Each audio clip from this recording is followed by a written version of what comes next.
নমস্কার বন্ধুরা, সবাইকে জানাই শুভ দুপুরের শুভেচ্ছা। তো আমি আজকে ডিউটি সেরে তারপর বাড়ি এসে স্নান টান করে ঠাকুর ঘরে আহ্নিক করে তারপর সোজা চলে এসেছি রান্নাঘরে। আর রান্নাঘরে এসেই আজকে ব্লগটা শুরু করেছি। তো ওই কারণে বললাম আজকে দুপুরের শুভেচ্ছা আর কি।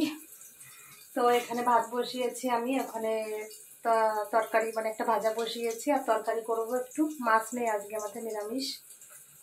তো মা ওখানে শুয়ে আছে আর আমার ছেলে আজকে স্কুলে গেছে আর কি। তো মা কেটে কুটে দিয়েছে এখানে, আর আমি এখন রান্না বান্নাটা করছি। তো তাড়াতাড়ি রান্নাটা সারতে হবে, আজকে একটু এক জায়গায় যাওয়ার আছে আমাদের। তো তোমরা আমার ভিডিওটি শেষ পর্যন্ত দেখো, তারপরে বুঝতে পারবে। তো চলো, এখন না খুব খিদে পেয়ে গেছে, তো তাড়াতাড়ি রান্নাটা সেরে নিই, তারপর তোমাদের সঙ্গে আবার কথা বলবো। ডিউটি থেকে বাড়ি এসে খুব খিদে পেয়েছিল বলে রান্নাবান্না সেরে ফটাফট খেয়ে নিয়েছি। আর খাবার সঙ্গে সঙ্গে এমন একটা ঘুম আসে, তো কি বলবো, এই সবে ঘুম থেকে উঠেই যে বাইরে এসে বসেছি। তো মা তো এখনো ঘরে শুয়ে আছে বলে আমি বাইরে বেরিয়ে গেছি। তো বিকালে কাজ আছে, মানে রান্না করেছিলাম, বাসন টাসন মাজতে বাকি আছে, সেগুলো সেরে নেবো ফটাফট। সেরে নিয়ে তারপর শাড়ি পরবো। তো চলো আমি ফটাফট কাজগুলো সেরে নিই, তারপর তোমাদের সঙ্গে আবার কথা বলছি। তো বিকালবেলা সব কাজকর্ম সেরে পুরো রেডি হয়ে গেছি আজকে। তো মায়ের আবদারে, মানে মা বলছে চল ঘরের ভিতর বসে বসে বোরিং লাগছে, তো আমরা একটু ঘুরে আসি আজকে। তো সেই কারণে আমরা এখন এই যে শাড়ি পরে রেডি হয়েছি, এক জায়গা যাব বলে, মানে একটা সুন্দর জায়গায় যাব, তোমাদের দেখাবো। চলো আমি যাচ্ছি সেখানে আর কি। তো মা আগের বারও একবার গেছিল সেখানে, তো দেখে মার এত ভালো লেগেছে, বাড়ির থেকে নাকি ভেবে এসেছে যে ওখানে যাবে। তো সেই কারণে এখন মার কথা শুনেই আর কি আমরা যাচ্ছি। যেতে তো মন চায় না, তোমার দাদা ভাইয়ের শরীর খারাপ, সেই কারণে। তো তোমার দাদা ভাইকেও একটু জোর করলাম আর কি, বলছি চলো, সারাদিন তো ঘরে থাকো, তো মনটা খুব খারাপ লাগে, তো একটু চলো ঘুরে আসি সবাই মিলে একসঙ্গে। তাই আর কি রেডি হচ্ছি। আমরা তো রেডি হয়ে গেছি, তোমাদের দাদা ভাইও এখন রেডি হবে। অনেকদিন পর এই শাড়িটা পরলাম আর কি, একটু সেজেছি। তো সাজি তো না, সাজা তো জীবন থেকে পুরো হারিয়েই গেছে আর কি।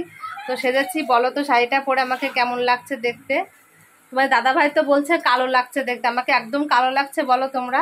তোমরা কিন্তু অবশ্যই আমাকে জানাবে। আমি তো এমনিতেই কালো, কিন্তু নাকি আরো কালো দেখাচ্ছে আর কি। তো আমি বুঝতে পারছি না কেমন দেখাচ্ছে, তোমরা আমাকে অবশ্যই কিন্তু জানাবে। চলো, মা আরো গোছানো হয়ে গেছে, আর তোমার দাদা ভাইও এখন গোছাচ্ছে। কি বলতো, তোমাদের দাদা ভাই দেখো কিভাবে ব্যঙ্গ করছে আমাকে, আমি তোমাদের বলেছি কেন ওই কথা।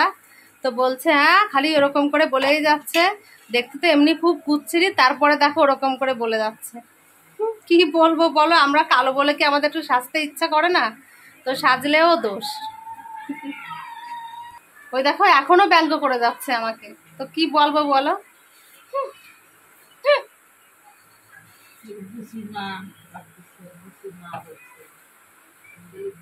ভাই আয়,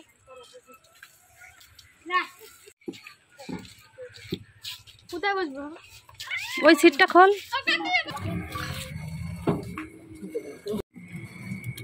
শান্তি? হ্যাঁ না, শান্তি না।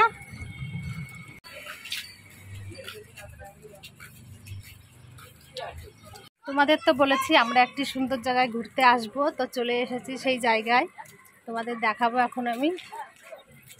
মা তো আগে আগে চলে যাচ্ছে, তোমাদের দাদা ভাই গাড়ি রাখতে গেছে। আর এই দেখো,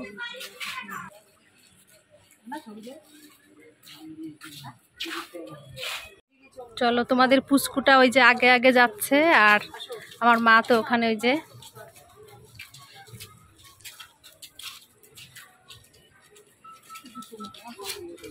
জুতো খোলো এখানে, আয় বাবাই আয়। এই এসে গেছি সেই সুন্দর জায়গায়, দেখো কি অপূর্ব জায়গাটা, মানে এতটা সুন্দর জায়গা কি বলবো তোমাদের, আসলে সত্যি মনটা মানে ভরে যাবে, কি বলবো। দেখো তোমরা নিজের চোখেই দেখো, তাহলে বুঝতে পারবে। ওইটা হলো শিব মন্দির, ওইটা।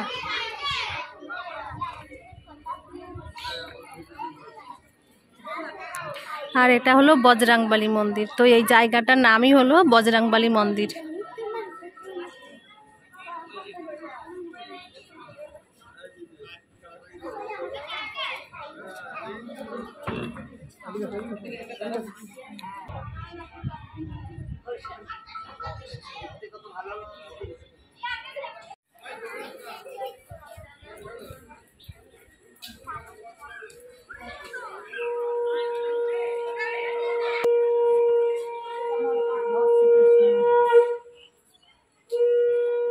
সুদামা কৃষ্ণ আদা আছে সুদামা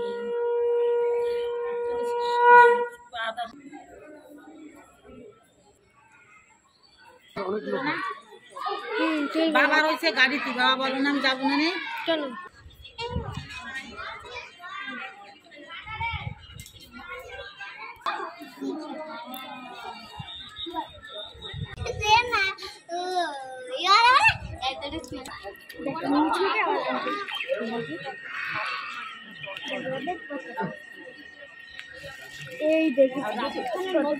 দেখ মাছ দেখ,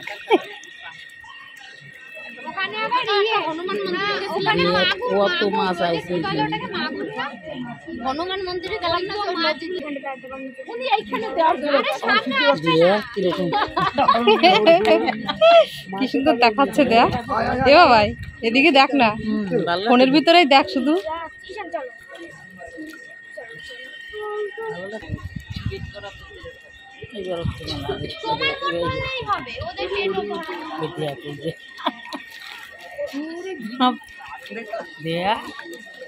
ভালো লাগতেছে না?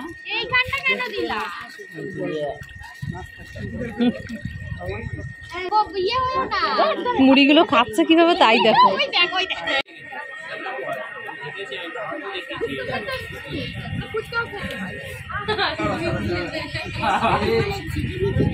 বাবারে বল কি ভাল লাগছে তোমার এখানে, বলো একটু, দেখাও ওইদিকে তাকাও।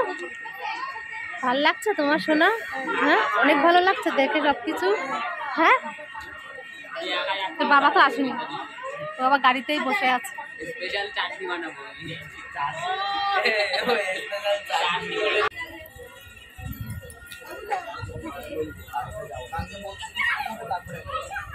তুমি কখন আসলে?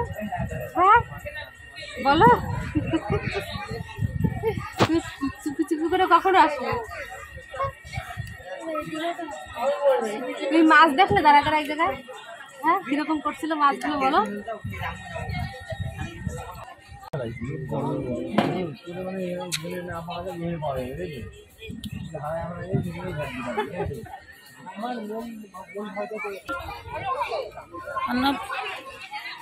না শান্তি পেলে বলো, ঘুরতে আসার জন্য পাগল হয়ে গেছো?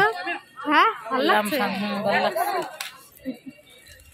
আসার জন্য পাগল হয়ে গেছে এখানে। তো যাক মাকে একটু দর্শন করালাম মন্দির আর কি। খুব ভালো লাগছে না? ভালো লাগছে, খুব ভালো লাগছে।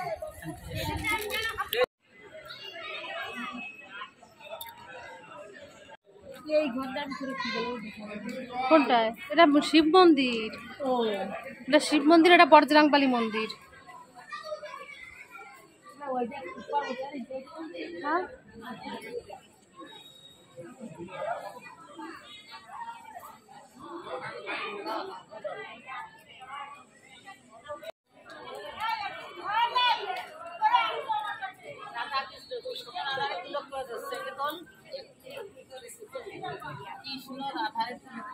দেখছিও, দেখা হয়ে গেছে।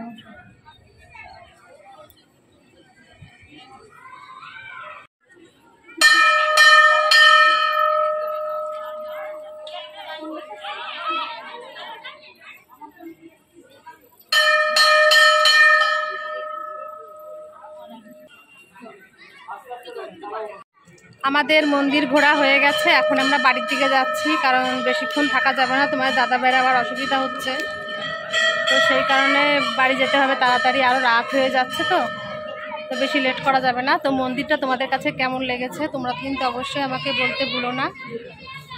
ওই দেখো মা আবার মনে হয় ছেলে বায়না করছে কিছু খাবে হয়তো, তো মা ওই যে মনে হয় কিনে দিচ্ছে। এখন অবস্থা দেখো, ধরছে এবার মাকে।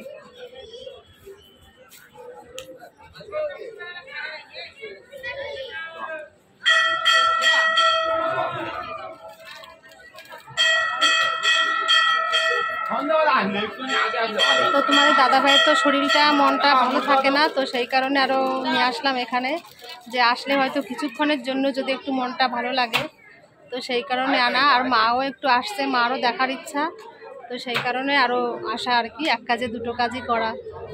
তো বেরাতে তো পারি না, কোথাও আসতেও পারি না, যেতেও পারি না, তো সেই কারণে আজকে বিকালবেলা একটু বেরিয়েছি। তো এসে সত্যি খুব ভালো লাগছে, মানে এই জায়গাটা এতটা সুন্দর জায়গা, মানে আসলে আর বাড়ি যাওয়ার কথা সত্যিই মনে থাকে না। তবু তো কী করবো, এখন তো যেতেই হচ্ছে। মানে খুব সুন্দর লাগে এই জায়গাটা, খুব সুন্দর আর কি, বলবো তোমাদের। বাড়ির কথা পুরো একদম ভুলেই গেছিলাম সত্যি। তো হয়নি কেনা ও মা, আসো। ও কি কিনলে এখান দিয়ে? হ্যাঁ দেখা একটু কি কিনলে, গাড়িতে চল। চলো।